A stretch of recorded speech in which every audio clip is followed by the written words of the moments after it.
اس کا خرچہ جو تھا دونوں لوگوں کا 15 کروڑ کا تھا، لیکن موت جہاں لکھی ہوئی ہو، کوئی اس لیے ڈوب جاتا کہ اس پہ پیسے نہیں ہوتے، اور کوئی پیسے دے کے بھی ڈوب جاتا ہے۔ جب موت آنا ہوتی ہے تو بولو زور سے، ارے بولو، جب موت آنا ہے تو کوئی تو اس لیے ڈوب گیا کہ پیسے نہیں تھے، اور کوئی پیسے دے کر بھی ڈوب گیا۔ پنڈوبی دیکھنے جا رہے تھے، 5000 فیٹ پہ ابھی پہنچے تھے، 5000 فیٹ کی گہرائی پہ۔ اندر جیسے آپ پانی کے اندر جاتے رہیں گے، کچھ ایریاز تو ایسے آتے ہیں کہ سورج کی روشنی وہاں نہیں پہنچتی، اندھیرا ہی اندھیرا۔ یہی وجہ ہے کہ 70-71% پانی ہونے کے باوجود دنیا میں آج تک صرف 5% پانی پہ ریسرچ ہوئی ہے، چونکہ اندر ایریاز ہی اتنی خطرناک ہیں۔ اندھیرے میں کیا ڈسکور کرو گے بھائی آپ؟ اتنے بھینکر اندھیرے، ایسی مخلوقات، ایسی عجیب و غریب، وہ انسان تو کیا سمجھتا ہے خود کو یار؟ اللہ کی قدرت کے سامنے کیا ہے ہم اور آپ؟ کچھ بھی نہیں ہے میرے ساتھیوں۔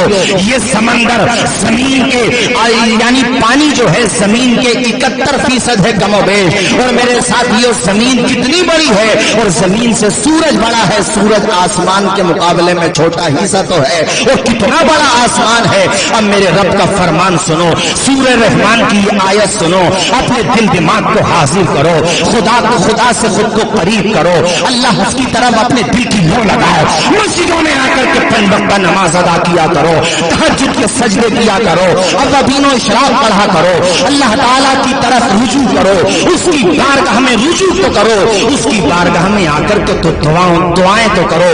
وہ تمہارے ایمان کو مضبوط کرنے والا ہے، وہ تم پہ رحم فرمانے والا ہے میرے ساتھیوں۔ تکبیر، نعرہ رسالت، علماء اہل سنت، علی رسول سید معاذ اشرف صاحب قبلہ، نعرہ تکبیر، نعرہ رسالت، علماء اہل سنت۔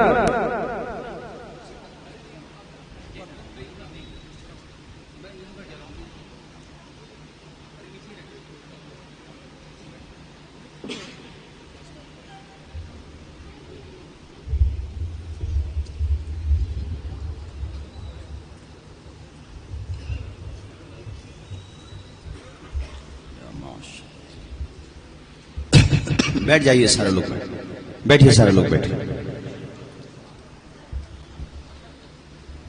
درود شریف پڑھ لیجئے ایک مرتبہ، صلی اللہ علی النبی الامی وآلہ صلی اللہ علیہ وسلم۔ ماشاءاللہ آج کے اس عظیم پروگرام کے خطیب خصوصی جو کچھوچا مقدسہ کی سرزمین سے تشریف لائے ہیں، حضرت قبلہ سید معاذ اشرف صاحب قبلہ، انشاءاللہ ان کا نورانی خطاب ہمیں اور آپ کو سماعت کرنا ہے۔ بس میں آخر میں چند باتیں عرض کروں، پھر اپنی گفتگو کو اختتام کی طرف لے کے جاتا ہوں۔ کلمہ شریف پڑھیں ایک مرتبہ تمامی حضرات، اشہد ان لا الہ الا اللہ واشہد ان محمدا عبدہ ورسولہ صلی اللہ علیہ وسلم۔ حضرات، سورہ رحمان میں اللہ پاک نے فرمایا، یا معشر الجن والانس ان استطعتم ان تنفذوا من اقطار السماوات والارض فانفذوا لا تنفذون الا بسلطان فبأي آلاء ربكما تكذبان۔ ذرا زور سے بولو، سنو، اللہ پاک فرماتا اے جنات اور انسانوں کے گروہ ہو۔ اس میں اللہ نے پہلے جن کا ذکر فرمایا، چونکہ عمومی طور پہ جن کے اندر بنسبت انسان کے زیادہ طاقت ہے۔ ہاں اگر اللہ چاہے تو مخدوم سمنا کو اتنی پاور عطا فرماتا ہے کہ جنات کو کہتا ہے اللہ چاہے اپنے نیک بندوں کو، اپنے مخصوص بندوں کو۔ قرآن مجید کی آیت گواہ ہے۔ بعض لوگ اولیاء کرام کے تصرف پہ بھی بات چیت کرتے ہیں، ان کو شکوک و شبہات رہتے ہیں۔ ٹھیک ہے، آپ حکایات کی کتابیں نہیں مانتے، آپ کا ذوق ہے، لیکن قرآن شریف کی آیت کو کا انکار کیسے کر سکتے ہیں؟ سورہ نمل میں توجہ فرمائیے، میں قرآن سے آپ حضرات کے سامنے پیش کر رہا ہوں، ہو سکتا ہے کوئی مخدوم پاک کے حوالے سے پسو پیش کرے، حالانکہ زندہ کرامت موجود ہے، جس کا علاج کہیں نہ ہو رہا ہو، جس کا بھوت کہیں نہ اتر رہا ہو، چلا جائے انشاءاللہ صحیح ہو کر کے آئے گا اللہ پاک نے چاہا تو۔ قرآن کی آیت سے بتاتا ہوں کہ ولیوں کی طاقت اللہ چاہے جن سے زیادہ ہے، اللہ چاہے تو جن سے زیادہ ہوتی ہے، جنات سے زیادہ ہوتی ہے۔ حضرت سورہ نمل میں یہ بات موجود ہے، حضرت سلیمان علیہ السلام نے اپنے دربار میں یہ کہا تھا کہ مجھے بلقیس کا تخت چاہیے اس کے آنے سے پہلے. وہ تخت بہت دور تھا، 1-2 کلومیٹر دور نہیں، بہت دور تھا. وہ تخت چاہیے، بڑا بھاری تخت تھا. اور جب وہ آئے، بلقیس آ رہی تھی، ملکہ سبا بلقیس، تو اس کو کئی تالوں میں بند کر کے آئی تھی. گارڈ بھی لگے ہوئے تھے وہاں، فوجی دستے بھی تھے. ان کے زمانے میں جو بھی دستور تھا حفاظت کا، وہ سب پورا بندوبست کر کے آئی تھی. قال عفریت من الجن انا آتیکا، تو ان کے دربار میں جو ایک ہیکل جن تھا طاقتور، اس نے کہا میں یہ لے کر کے آؤں گا آپ کے پاس اس سے پہلے کہ آپ کی نشست برخاست ہو جائے، یعنی آپ کے اٹھنے سے پہلے. اٹھنے کا مطلب یہاں یہ ہے کہ وہ صبح میں بیٹھتے تھے دوپہر تک، دوپہر میں شام تک. آپ کی نشست برخاست ہونے سے پہلے سینکڑوں میل کی مسافت سے تخت کو لانا یہ کم بڑی بات تھا. نشست برخاست ہونے سے پہلے، ہوائی جہاز ٹرینیں تو تھی نہیں اس زمانے میں، کہتا میں لے کر کے آؤں گا آپ کی نشست برخاست ہونے سے پہلے. اللہ کے پیغمبر سلیمان علیہ السلام نے کہا نہیں، مجھے اس سے بھی پہلے چاہیے. وہ تو جن کی طاقت تھی جو اٹھنے سے پہلے تخت کو لے کر کے آ رہا تھا. اب ایک اللہ کے ولی حضرت آصف بن برخیہ کھڑے ہوئے، انہوں نے کہا حضور پلک جھپکنے سے پہلے لا کے رکھ دوں گا. ذرا زور سے بولو سبحان اللہ. یہ جو کہہ رہے ہیں نبی نہیں ہے، ولی ہیں. اور کس کی امت کے ولی ہیں؟ سلیمان علیہ السلام کی امت کے ولی ہیں. اور یہ میں نے کہاں سے بیان کیا؟ قرآن سے. ہے کسی نے دنیا میں ہمت جو اس بات کا انکار کر دے؟ یہ قرآن کی آیت ہے، نص قطعی ہے اور صراحت النص سے ثابت ہے. اس میں سغرا کبرا فٹ نہیں کر رہا ہوں، مفسرین کی بھی آرا پیش نہیں کر رہا ہوں. سیدھا ترجمہ، کسی بھی مترجم کا ترجمہ اٹھا کر کے دیکھ لو. انہوں نے کہا قال الذی عنده علم من الکتاب، جس کے پاس کتاب کا علم تھا. اب وہ بولے حضور پلک جھپکنے سے پہلے لا کر کے دکھا دوں گا. پلک جھپکنے سے پہلے. توجہ کریں، یہ تصرف، یہ طاقت دیکھیں، نص قطعی ہے کسی میں ہمت میں انکار کر کے دیکھے. اب مجھے بتاؤ، اور یہ نہیں کہ صرف دعویٰ کیا ہو، قرآن یہ کہتا ہے کہ پلک جھپکنے سے پہلے تخت بلقیس حضرت سلیمان کے دربار میں رکھا ہوا تھا. اور جب وہ آ گیا تو کیا کہا تھا؟ ھذا من فضل ربی، کہ یہ میرے اللہ کا فضل ہے. اللہ اکبر. میں عرض یہ کرنا چاہ رہا ہوں کہ جب حضرت سلیمان علیہ السلام کی امت میں پیدا ہونے والے اولیاء کرام میں سے ایک ولی کامل حضرت آصف بن برخیہ کی طاقت کا عالم یہ ہے، تو میرے نبی کے غلاموں کی طاقت کا عالم تھا. قرآن سے بتایا میں نے، ٹھیک ہے. دلائل میں فرق ہوتا ہے بلا شبہ، بالکل فرق ہوتا ہے. دلائل کا تفاوت جو ہے احکام پر بھی مرتب ہوتا ہے. تو قرآن کی ان آیتوں کا کسی کے پاس کوئی جواب ہے؟ تو اس اعتبار سے اولیاء کرام کے اختیارات کو اللہ کے حکم سے، اللہ کے اذن سے. حضرات میں بات مکمل کرتا ہوں. میں یہ کہہ رہا تھا کہ اس آیت میں سورہ رحمان کی جو میں نے آپ کے سامنے پیش کی، اللہ تعالیٰ نے جن کا ذکر پہلے فرمایا. یا معشر الجنی، پہلے جن کا لفظ ہے. اے جنات اور انسانوں کے گروہو، ان استطاعتم ان تنفذوا من، بہت دھیان سے سنو. دیکھو اللہ تعالیٰ سے رشتہ مضبوط کرو، اعتماد. گھبراؤ مت، اپنے آپ کو مایوسی کی گھاٹیوں میں لے کے نہ جاؤ. بہت سے حالات آتے رہے ہیں، آتے رہیں گے. قل لن یصیبنا الا ما کتب اللہ لنا، میرے رب نے فرمایا محبوب ارشاد فرما دو وہی ہوگا جو اللہ نے مقدر کر دیا ہے. گھبراؤ مت، اللہ پہ بھروسہ رکھو، اعتماد رکھو. اس آیت کو دیکھو، بار بار پڑھو. یہاں سے جانے کے بعد بھی اس کو ذہن میں فٹ کر کے جانا. میں اس آیت کا ترجمہ سنانے سے پہلے ایک بات اور سمجھاتا ہوں. یہ موبائل ہے، آپ سب استعمال کرتے ہیں، میپ بھی چلاتے ہیں، ہم لوگ بھی سفر کرتے ہیں. حضرت میری سعادت مندی ہے کہ میں ساتھ بھی رہا ہوں. ایک دفعہ بھیلواڑہ میں ہم لوگ ساتھ رہے تھے. حضرت بھی استعمال کرتے ہیں، ہم سب استعمال کرتے ہیں. کہیں راستہ اگر نہیں ملتا تو آپ میپ استعمال کیجئے، آپ کو اس میں یقیناً فائدہ پہنچے گا، گائیڈ کرتا ہے آپ کو. لیکن کچھ ایریاز ایسے بھی آ جاتے ہیں جہاں میں بھی کنفیوز ہو جاتا ہے، تو وہ آپ کی کنفیوژن کیا دور کرے گا؟ ہوتا ہے، بولو ہوتا ہے. ایسے ہی اگر آپ کوئی بھی سم استعمال کرتے ہیں کسی بھی کمپنی کا، تو اگر اس کا ٹاور نہیں ہے تو پھر اس کا نیٹ ورک بھی نہیں آتا. ہوتا ہے؟ بولو. کچھ ایریاز میں میپ کام نہیں کرتا، جہاں پہ نیٹ ورک لگا ہوا نہ ہو تو وہاں جہاں پہ ٹاور لگا ہوا نہ ہو کسی کمپنی کا، تو وہاں پہ اس کا نیٹ ورک بھی نہیں آتا، پریشانی ہوتی ہے. اب سنو میں جو کہنا چاہتا ہوں، مطلب یہ ہوا کہ مشینی دور میں کتنی ہی ترقی ہو جائے مگر کہیں نہ کہیں کچھ نہ کچھ ویکنس تو ہے. ویکنس نہ ہوتی تو 18 جون کو جانے والی یہ پنڈبی، جس کا ڈرائیور جو اس کا مالک بھی تھا، وہ یہ دعویٰ کر رہا تھا کہ ہم 18 سے 24 گھنٹے کے اندر اندر، میرے ذہن سے بات ادھر ادھر ہو سکتی ہے، مطلب بہت جلدی ہم ٹائٹینک تک جائیں گے بھی، واپس بھی آ جائیں گے. مگر اوپر جو جہاز جس سے اس کا کنیکشن جڑا ہوا تھا کچھ ہی دیر میں سمپرک ٹوٹ گیا، یعنی وہ رڈار سے باہر ہو گئی پنڈبی. اور اندر پانی کا پریشر اتنا ہوتا ہے کہ وہ پنڈبی اس طرح سے کریش نہیں ہوئی ہے بلکہ پچک کر کے کریش ہوئی ہے. اتنا بھینکر وہ اندر جا کر کے پانی کا پریشر ہو جاتا ہے. مگر یہاں ایک جملہ اور کہتا چلوں، اندر کتنے ٹنوں کی پنڈبی ایسے پچک کے کریش ہو جاتی ہے. خدا کی قدرت دیکھو، وہاں 1 کلو 2 کلو 5 کلو 10 کلو کی مچھلیاں پانی میں تیرتی ہوئی نظر آ رہی ہیں. فَبِأَيِّ آلَاءِ رَبِّكُمَا تُكَذِّبَانِ. ارے کون کون سی نعمتوں کو ٹھکراؤگے. خدا کی قدرت دیکھو، کسی کو اللہ نے آسمان پر رہنے کی طاقت دی ہے. کوئی وہ ہے جو پرواز کر سکتا ہے ہواؤں میں، کوئی زمین پہ زندہ رہ سکتا ہے، کوئی پانی میں زندہ رہ سکتا ہے. جس کو پانی کی زندگی کا اللہ نے مزاج دیا وہ زمین پہ زندہ نہیں رہ سکتا. جسے خشکی میں اللہ نے زندگی کا مزاج دیا، اس کے نظام زندگی کو اللہ نے ایسا بنایا کہ پانی میں اگر ڈال دو تو بغیر آکسیجن کے زندہ نہیں رہ سکتا. یہ خدا کا نظام ہے. اے انسان، اپنے خدا کی نشانیوں کے بارے میں غور تو کرو، اللہ تعالیٰ کی نشانیوں کے بارے میں غور کرو. وَفِي أَنفُسِكُمْ أَفَلَا تُبْصِرُونَ. ارے کم از کم اپنے بارے میں غور کر لو، تمہاری آنکھیں کھل جائیں گی. کم سے کم اپنے آپ ہی کو دیکھ لو. حضرات، تو کنیکشن ٹوٹ گیا اور نتیجہ یہ ہوا کہ وہ سب کے سب موت کا لقمہ بن گئے، فوت ہو گئے.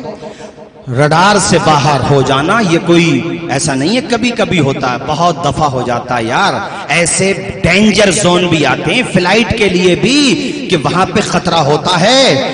رڈار سے باہر ہو جانا، فلائٹ بھی رڈار سے باہر ہو جاتی ہے، پنڈبی بھی، پانی کا جہاز بھی. ارے یہ ٹائٹینک کا ملبہ جس کی میں بات کر رہا ہوں، 1912 میں جب یہ بن کے کمپلیٹ ہوا تھا، وہ فرسٹ جرنی پہ جا رہا تھا.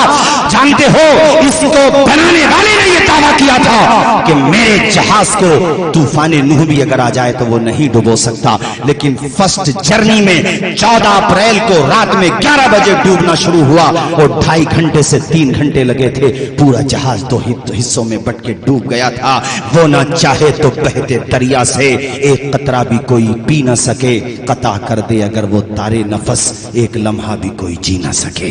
وہ نہ چاہے تو ٹائٹینک اپنی فرسٹ جرنی میں ڈوب جاتا ہے، اور میرا خدا چاہے تو نوح کی کشتی طوفانوں کی لہروں میں یعنی اپنی جودی پہاڑ تک پہنچ جاتی ہے. یہ خدا کی قدرت ہے میرے ساتھیوں. اس پہ بھروسہ رکھو یار، اس پہ اعتماد رکھو. کیوں مایوس ہوتے ہو؟ اس کی طرف پلٹ کے تو آؤ. چائے خانوں پہ بیٹھ کے کہتے ہو حالات کیسے بدلیں گے، نمازوں کے وقت میں PUBG گیم کھیل کر کے کہتے ہو حالات کیسے بدلیں گے.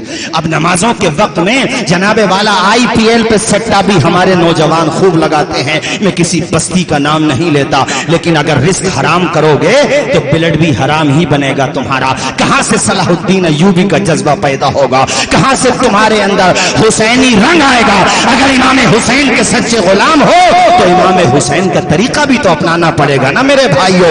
اب آنے والا ہے ماہ محرم، میرا ایک ایک حسینی یا حسین کے نعرے لگائے گا، کیسے جذبے میں سرشار ہوگا ماشاءاللہ. میں یہ کہنا چاہتا ہوں کہ جب بے عمل ہو کر کے تمہارے نعروں کا اتنا وزن ہوتا ہے، اگر بعمل ہو گئے تو نعروں کا کتنا وزن ہوگا. تمہارے یا علی یا حسین یا حسن، ان کے نعروں کا کتنا اثر ہوگا. اس اعتبار سے بعمل بنو. آؤ ساتھیو آیت کا ترجمہ سنو، پھر میں اپنی گفتگو ختم کرتا ہوں. رب کہتا ہے یا معشر الجن والانس، اے جنات اور انسانوں کے گروہو، ان استطعتم ان تنفذوا من اقطار السماوات والارض فانفذوا، اگر تم زمین اور آسمان کے کناروں سے باہر نکل سکتے ہو. یہاں ان حرف شرط ہے، یعنی اگر تم نکل سکتے ہو. ویسے نکل نہیں سکتے. ارے آج تک زمین ڈسکور نہ ہوئی تو آسمان کے کناروں پہ کیا پہنچو گے یار. اللہ کہتا اگر تم نکل سکتے ہو تو چلو نکلو، نکل کے دکھاؤ. اللہ کہتا نکل کے دکھاؤ، زمین کے کناروں سے بھی اور آسمان کے کناروں سے بھی نکل کے دکھاؤ. اللہ پاک پھر پتا کیا ارشاد فرماتا، لا تنفذون الا بسلطان. کہیں بھی چلے جاؤ دبدبہ ہمارا ہی پاؤ گے، حکومت ہماری ہی پاؤ گے، قدرت ہماری ہی پاؤ گے. تحت الثری پہنچ جاؤ، قدرت کس کی ہے؟ زور سے بولو، خدا کی ہے. آسمان کے کناروں پہ کہیں بھی پہنچ جاؤ. میں اب یہ بتانا چاہ رہا ہوں کہ یہ دنیا کا نظام ہے جو رڈار سے باہر ہو جاتا ہے. اس قدر ڈیولپ ہونے کے باوجود، اتنی ترقی پانے کے باوجود بڑی بڑی مشینری کنفیوژن کا شکار ہو جاتی ہیں، مگر یہ خدا کا رڈار ہے جس سے تو کبھی باہر نہیں ہو سکتا. نہ کوئی جن باہر ہو سکتا، نہ کوئی انسان باہر ہو سکتا. سورہ نساء میں میرا رب فرماتا ہے، اینما تکونوا یدرککم الموت. تم کہیں بھی چلے جاؤ، کہیں بھی، اینما، کہیں بھی، یدرککم الموت، موت کا پنجہ تمہیں دبوچ لے گا. زور سے بولو، موت کا پنجہ تمہیں، زور سے بولو نا. وَلَوْ كُنْتُمْ فِي بُرُوجٍ مُشَيَّدَةٍ. اگرچہ تم مضبوط قلعوں میں جا کر کے پناہ لے لو، موت آئے گی تو نہیں بولو گے زور سے، موت آئے گی تو. اور سورہ جمعہ میں اللہ پاک نے فرمایا 28ویں پارے میں، قُلْ إِنَّ الْمَوْتَ الَّذِي تَفِرُّونَ مِنْهُ. اے محبوب فرما دو کہ تم لوگ موت سے بھاگتے ہو، کہ بچ جائیں موت سے، بچ جائیں موت سے. فَإِنَّهُ مُلَاقِيكُمْ. اللہ پاک فرماتا ہے بے شک موت تو تمہیں آگے رہے گی. موت سے بچ نہیں سکتے. بولو، موت سے بچ نہیں بچ سکتے. ارے یار امیروں کو بھی آتی ہے. اگر صرف غریبوں کو آتی تو امیر لوگ تو موت کا بھی مذاق اڑا لیتے کہ غریب تھا اس لیے مر گیا. یہی ہوتا کہ نہیں؟ مگر سب کو آتی ہے، سب کو آنا ہے. جتنی زندگی لکھوا کے لایا ہے، لا یستأخرون ساعۃ ولا یستقدمون. سیکنڈ بھی ادھر سے ادھر ہونے والا، آواز آئی ادھر سے ادھر ہونے والا. آخری بات، تقریر میری ختم. چونکہ حضرت بھی تشریف فرما ہے. ڈانسر تھا، سنگر بھی تھا، نام مائیکل جیکسن تھا. شہرت ملی، دولت ملی اور اتنی پبلسٹی کہ اپنے وقت کے بڑے بڑے پریزیڈنٹ آٹوگراف لیتے تھے اس سے. سوچئے کس قدر شہرت ملی ہوگی. ایک ساتھ لاکھوں کروڑوں لوگ دیکھتے تھے اس کو. اس زمانے میں یوٹیوب اتنا ڈیولپ نہیں ہوا تھا. سن 2009 میں تو مرتیو ہو گئی اس کی، نِدھن ہو گیا. کہتا تھا 150 سال زندگی جینے کا ریکارڈ بنا کے جاؤں گا. ہم لوگوں نے، آپ نے تو کرونا کے پیریڈ میں ماسک اور یہ دستانے، یہ سب عام طریقے سے، وہ تو پبلک میں بھیڑ میں جب بھی جاتا تھا دستانے لگا کے جاتا تھا، ماسک لگا کے، تاکہ کسی طرح کا کوئی انفیکشن نہ ہو، کوئی پریشانی نہ ہو.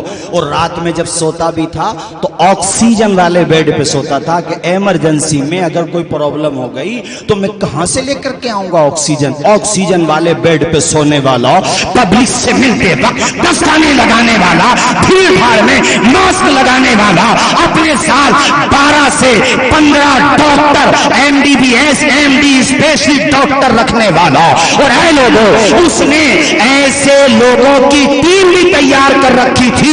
اگر کسی وجہ سے میری کڈنی خراب ہوتی ہے تو ایسے لوگوں کو اس نے تیار کر رکھا تھا جو ان کو پرمنٹ تنخواہ دیتا تھا کہ اگر مجھے کڈنی کی ضرورت ہوئی تو تم ڈونیٹ کر دینا، جتنا چاہو میں تمہیں پیسہ دوں گا. ایسے بھی لوگ تھے. 12 سے 15 اس کے ساتھ ڈاکٹر رہا کرتے تھے، بڑے بڑے ریسرچر رہا کرتے تھے. ہر مہینے نہیں، ہر ہفتے اپنے بلڈ کا چیک اپ کراتا، اپنی پوری باڈی کا چیک اپ کرایا کرتا تھا.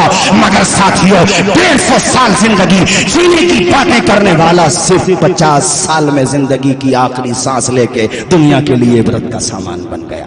صرف 50 سال جی کر کے دنیا کے لیے عبرت کا. اور اتنا ریسرچ کیا گیا تھا، اس کو اتنا سرچ کیا گیا تھا. جس دن اس کی ڈیتھ ہوئی اتنا سرچ کیا گیا تھا کہ گوگل بھی ہیک ہو گیا تھا کچھ دیر کے لیے. یعنی گوگل بھی کچھ دیر کے لیے ہیک نہیں، کچھ دیر کے لیے جام ہو گیا تھا، یہ کہہ لیجئے ہینگ ہو گیا تھا، میری زبان سے ایک نکل گیا. پڑھے لکھے لوگ بیٹھے یہاں پہ، ہمارے خواجہ کلیم اشرف صاحب قبلہ ہیں، ہمارے حضرت مولانا فاضل صاحب قبلہ ہیں. ویسے بھی اگر جملہ کوئی ادھر ادھر ہو جائے تو اس کو اسی وقت درست کر لینا چاہیے. سوشل میڈیا کا دور ہے حضرات. میں یہ عرض کرنا چاہ رہا تھا کہ یعنی ٹریفک جس کا کہتے ہیں، جب راستے جام ہو جاتے ہیں، زیادہ اس پہ گاڑیاں چلیں گی تو راستے جام ہو جاتے ہیں نا، ایسے ہی گوگل پہ کسی ایک کو زیادہ اگر سرچ کیا جائے گا تو ظاہر سی بات ہے اس پہ اثر تو پڑے گا. اتنے لوگوں نے دیکھا مگر کوئی نہیں بچا سکا مائیکل جیکسن کو موت سے. اور صاحبو اپنے آپ کو موت کے قریب کرو، اپنے آپ کو نیک بناؤ، امام علی مقام کا سچا غلام بناؤ، وفادار بناؤ کربلا والوں کا، وفادار بناؤ نبی کے صحابہ کا، وفادار بناؤ نبی کے اہل بیت اطہار کا. زندگی کا کیا پتا کب کہاں کس عالم میں ساتھ چھوڑ کر کے چلی جائے. بس عرض کرنا یہ ہے دنیا سے اس عالم میں جاؤ. تم نے دیکھے نہیں ہیں جنازے، کتنے پیارے پیارے جنازے. حضرت امام احمد ابن حنبل کا جب جنازہ اٹھا تھا کتنے لوگوں نے کلمہ پڑھ لیا تھا. بریلی شریف میں حضور تاج الشریعہ کا جنازہ اٹھا تھا، کتنے لوگ دیکھ رہے تھے. ہر دیکھنے والا یہی کہہ رہا تھا نہ سمجھ مرتے ہیں زندگی کے لیے، جینا مرنا ہے سب کچھ نبی کے لیے. ارے دنیا میں تو آئے ہیں چلے جائیں گے یار، لیکن نام بھی انہی کا زندہ رہے گا جنہیں مدینے والے آقا کی غلامی نصیب ہو جائے گی. میں اگر دیپا سرائے میں نا شہر سنبل کے اب سے 100 سال پہلے کے پوچھوں آپ سے کہ بھئی 100 سال پہلے اپنے شہر سنبل میں کون کون تھے اس زمانے میں جو سب سے مالدار تھے، سب سے زیادہ بڑے بڑے پد تھے ان کے پاس، بڑی بڑی اونچی ان کے حویلیاں تھیں. اس زمانے میں حویلیاں بولتے تھے. نام نہیں ملے گا آپ کو، لیکن اجمل العلماء کا نام تم راجستھان میں، مہاراشٹر میں کہیں بھی جا کر کے لے دو، جب نام لوگے تو فوراً بتائے گا سنبل کے رہنے والے تھے اجمل العلماء. اور اگر میں یہاں پر نا ایک چھوٹے سے بچے کو کھڑا کر دوں ابھی اور میں پوچھوں بتاؤ مخدوم سمنا کو جانتے ہو، تو وہ توتلی زبان میں کہے گا کہ چھوچا شریف میں مزار شریف ہے. صرف کہ چھوچا نہیں کہے گا، کہ چھوچا شریف کہے گا. اگر میں پوچھوں تاج الفحول بدایونی، کہا حضرت بدایوں شریف میں مزار شریف ہے. مفتی ارشاد صاحب رامپور میں مزار شریف ہے. اور میں پوچھ لوں بتاؤ امام عشق و محبت کا مزار کہاں ہے، تو کہے گا بریلی شریف میں ہے. ارے یہ شہرتیں کیسے ملی، یہ رتبہ کیسے ملا؟ تو لب لباب یہ ہے کہ دامن مصطفیٰ سے جو لپٹا یگانہ ہو گیا، جس کے حضور ہو گئے اس کا زمانہ ہو گیا. وما علینا الا البلاغ. السلام علیکم ورحمۃ اللہ وبرکاتہ.